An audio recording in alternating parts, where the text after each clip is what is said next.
नमस्कार, आप देख रहे हैं आज तक। आपके साथ हूं मैं नेहा बाथम। मर्यादा पुरुषोत्तम राम सबकी बिगड़ी बनाते हैं राम, लेकिन कम ही लोग जानते हैं कि जोड़ियां भी बनाते हैं राम। अयोध्या के कनक भवन में विराजते हैं सिया राम और देते हैं मनचाहे जीवन साथी का वरदान, लेकिन कहते हैं कि आशीर्वाद पाना नहीं है इतना आसान।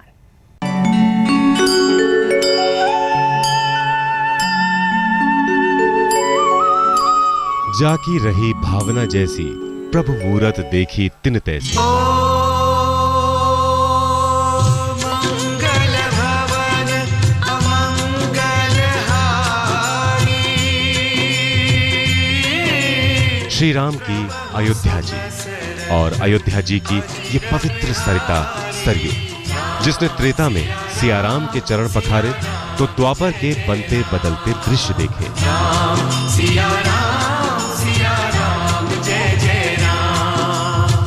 और कलयुग में यही सरयू सियाराम के दर्शन पूजन को आए भक्तों को अपने स्पर्श से पवित्र कर रही है।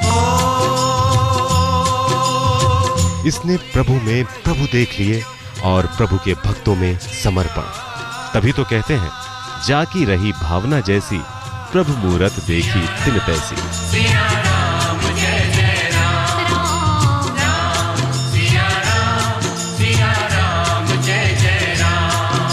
सियाराम जो एक दूसरे में यूं समाहित हुए कि कभी दो लगे ही नहीं। हे राम, हे राम। अयोध्या की इस सरयू के घाट पर उन्हीं सियाराम की एक गाथा आज भी जीवंत है, इस भव्य महलनुमा कनक भवन के रूप में। हे राम। वो अद्वितीय महल जिसके बारे में कहा जाता है कि त्रेता में अयोध्या तो क्या, पूरे पृथ्वीलोक पर ऐसा सुंदर और भव्य महल नहीं था। और होता भी कैसे, जब सीता जी को मुंह दिखाई में देने के लिए राजा दशरथ और माता कैकेयी ने ये भवन स्वयं विश्वकर्मा जी से बनवाया हो। सीताराम सीताराम। कनक भवन में सीता के साथ श्री राम की पूजा होती है, जबकि शेष स्थानों पर श्री राम के साथ सीता पूजी जाती है। संत जन मानते हैं कि यहाँ सियाराम के दर्शन पूजन से जन्म जन्मांतर का पुण्य मिलता है।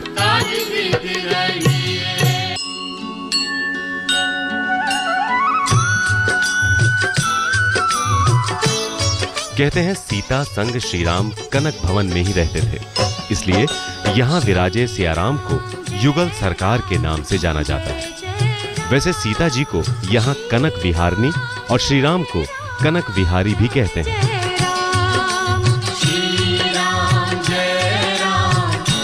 ऐसी मान्यता है कि युगल सरकार से सच्चे मन से जो भी मांगा जाए वो अवश्य मिलता है। विशेष रूप से सियाराम की पूजा के बाद प्रसाद के रूप में मिलने वाला लावा।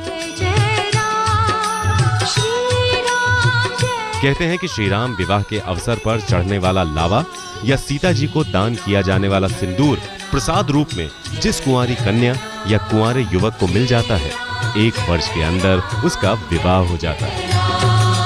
शादी वगैरह नहीं होती है तो राम विवाह का जो परिक्रमा लगाई जाती है, भावरी पड़ती है, उसमें लावा परीक्षण जो किया जाता है ना, उस लावा परीक्षण में जो है किसी की शादी ना हो, लावा भगवान के लिए चरणों वाला दे देते हैं, साल भर के अंदर में उसकी शादी हो जाती है।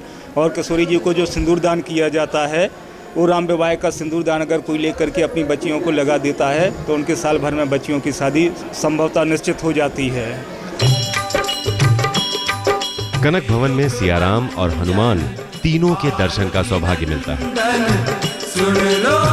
इसीलिए जो भी यहाँ आता है उसकी आत्मा में युगल सरकार और पवन पुत्र हनुमान की ऐसी अलख जगती है कि वो अपनी सुध बुध खोकर यहीं का हो जाता है।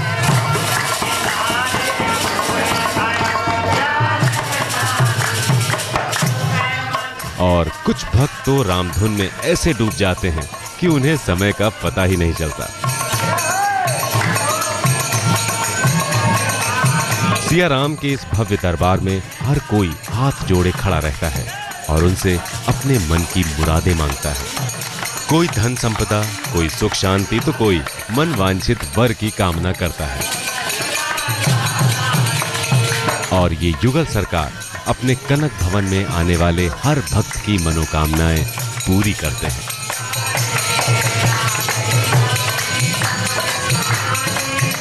आइए अब हम इन दोनों के विवाह की कहानी आपको बताते हैं। सीता को ससुराल में मिला कनक भवन, तो जनकपुर में उन्हें मिला मर्यादा पुरुषोत्तम राम जैसा पति। यही वो जगह है जहां पहली बार मिले थे राम सिया के नैन और जहां दोनों ने साथ में लिए थे 7 फेरे।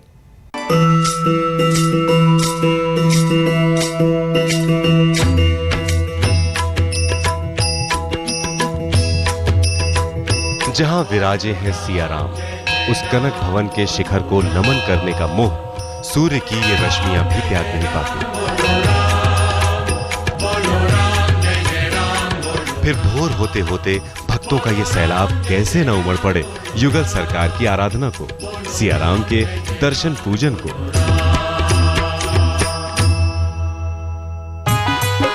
अयोध्या के कनक भवन में सियाराम के भक्तों का ये तांता प्रतिदिन लगता है, और अगर अवसर श्री राम जन्मोत्सव का हो तब तो यहाँ की छटा कुछ और ही होती है।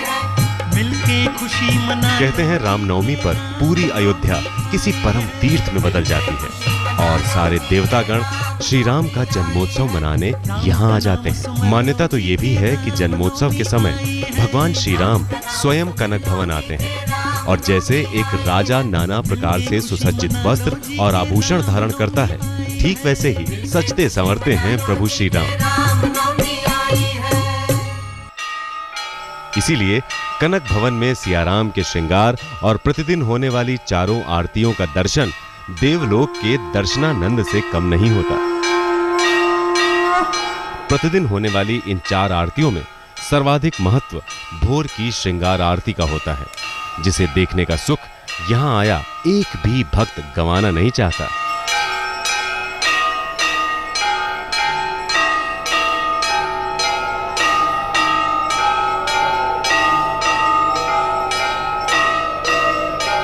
विशेष आरती तो श्रृंगार आरती का है, जो सुबह से ही भगवान के सरकार के सारे सेवे शुरू होने लगते हैं। जैसे राजा जो है नाना प्रकार के आभूषणों को और सुसज्जित वस्त्रों को पहनकर बैठते हैं, नाना प्रकार के अच्छे सोने चांदी मोती माणिक के मुकुट को धारण करते हैं, उसी प्रकार हमारी सरकार भी इनको जो है अच्छे पर्व पर भी अच्छे अच्छे वस्त्र जो हीरे जवाहरात मोती माणिक से वो जरियों से लदे हुए वस्त्र उनको पहनाए जाते हैं, आभूषण पहनाए जाते हैं। कनक भवन में आराधना का विधान भी विशेष है। चूंकि भगवान श्री राम सीता जी के संग उनके महल में ही रहते हैं, इसीलिए सुबह सबसे पहले उन्हें नींद से जगाकर दातून और स्नान आदि कराया जाता है और फिर प्रस्तुत किया जाता है भोग। फिर सिया राम का भव्य श्रृंगार कर की जाती है अद्भुत श्रृंगार आरती। बोलिए कनक बिहारी बिहारिणी जो सरकार की जय। दोपहर में भोजन का थाल लगाया जाता है और फिर विश्राम करने के लिए कपाट बंद कर दिए जाते हैं।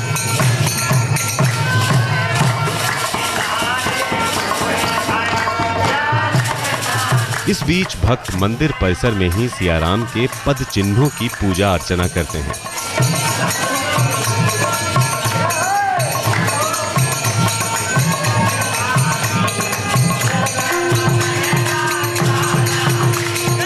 शाम को मंदिर के कपाट खुलते ही सियाराम का नया श्रृंगार किया जाता है और फिर संपन्न होती है संध्या की श्रृंगार आरती। बोलिए कनक बिहारी बिहारिणी जो सरकार की जय। रात्रि में भोजन के थाल में सियाराम को तरह तरह के व्यंजन परोसे जाते हैं और फिर संपूर्ण श्रृंगार उतारकर रात्रि विश्राम के सुंदर और सुविधाजनक वस्त्र पहनाकर सियाराम जी को उनके शयन कुंज में विश्राम के लिए विराजमान कर दिया जाता है।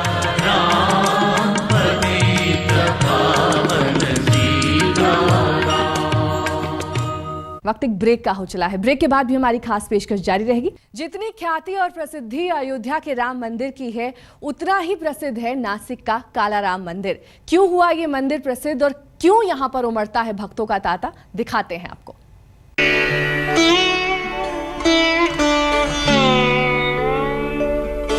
सूर्य की उंगली थामकर धरती पर धीरे धीरे आती ये सुबह, मानो सदियों के संताप से सिसकती धरा पर दबे पांव राम राज्य का उजाला आ रहा। ज्ञानानंद स्वरूप सर्वशक्तिमान राम मर्यादा पुरुषोत्तम भगवान श्री राम जो युगों युगों से मनुष्य के लिए सत्य, शक्ति और आदर्श की प्रतिमूर्ति रहे। वही दशरथ पुत्र श्री राम भाई लक्ष्मण, माता सीता और अपने प्रिय सेवक हनुमान के साथ एक अनूठी मुद्रा में विराजे हैं महाराष्ट्र के नासिक में, वो नगर जो कौशल्या नंदन की तपोभूमि भी कहा जाता है। नमस्कार।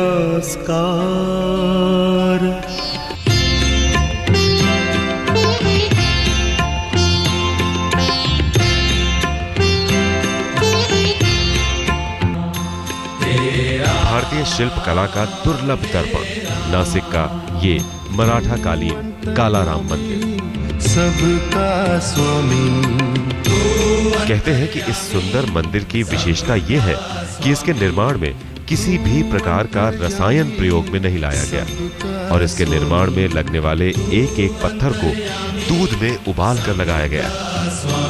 तेरे चरणों यह और बात कि 17वीं शताब्दी के इस अद्भुत मंदिर के शिल्पकार का नाम कोई नहीं जानता, लेकिन मंदिर की यह सुंदर नक्काशी देखकर मन बरबस ही उस राम भक्त के लिए श्रद्धा से झुक जाता है और प्रभु श्री राम के 14 बरस के वनवास की प्रतीक ये 14 सीढ़ियां चढ़कर राम, सीता और लक्ष्मण जी की जिस झांकी का दर्शन होता है उसके आगे तो मन और नयन दोनों जैसे बिछ ही जाते हैं। तू अंतर्यामी सबका स्वामी।